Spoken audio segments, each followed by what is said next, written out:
Hi, my name is Breton. I am the owner of Ondine Ocean Farm, located on Nelson Island in the Sunshine Coast. I was working a consulting job and really I wasn't working for my passions and I didn't have the opportunity to work creatively. So I started trying to find things that intersected my passions with what I enjoyed doing, and ocean farming was the most obvious solution for me. I really like where it lies at the intersection of food security and sustainability. 40% of the average Canadian household's greenhouse gas impact comes from food consumption, and that's a combination of pollution in the supply chain, but it's also like food waste.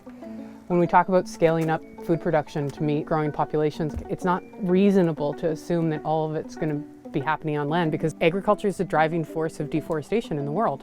That was a big draw for me for getting into oyster farming. It's just that it's so sustainable. Unlike regular agriculture, we don't have competing land interests. We don't compete with housing. We don't compete with commercial development. It doesn't require deforestation. You can grow a ton in a small space. Like, the carrying capacity of this farm per a trophic level in the ocean is 2.2 million. So there's 6 trophic levels in this space, so we could grow a ton of food. And it doesn't require any inputs, no fertilizer, no pesticides, and we don't have any waste streams. That's really important.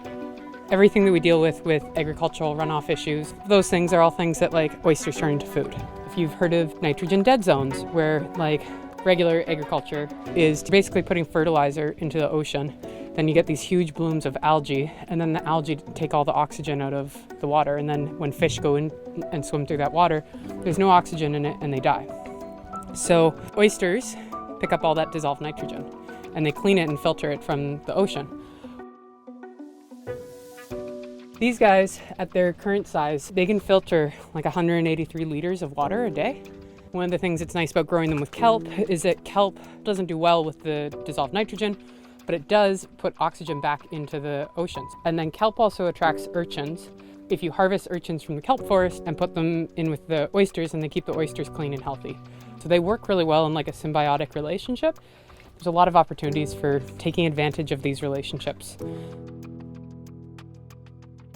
The way the market's really set up right now is around raw consumption, but cooking with oysters has a substantial impact on people's environmental impact.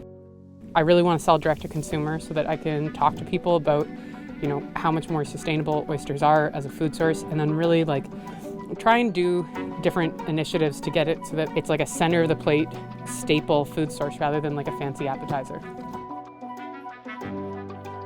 The Sunshine Coast Credit Union has been very supportive of my business from the beginning. I got a really great relationship with my personal business advisor, and she really fought for me. I was able to access the Spring Online Business Resilience Program. It gave me a lot of access to things that I didn't really understand, like bookkeeping, finances, management, how to do sales channels, things like that. And yeah, it went beyond just lending.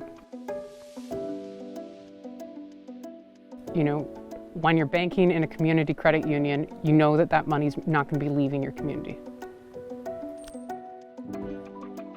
Where I'd really like to see this go is I would love Ondine to become a community space where people can come and learn about how to build a regenerative business that's land-based and space-based, learn the basic technical skills that they need, how to write a business plan, how to secure financing, how to do fundraising, how to do regulatory compliance, and then go off and do their own project, because that's really the only way that we're going to see large-scale change, is that if we've got lots of people doing it. And I really don't ever want to be scaling up, but I do want to scale out and create good neighbors.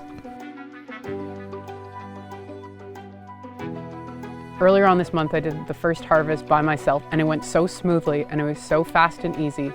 And it was the first time that I really thought, hey, I know what I'm doing, and I am good at this. I'm really good at this, and that felt really nice. Yeah. Be responsible for the impact that your money has.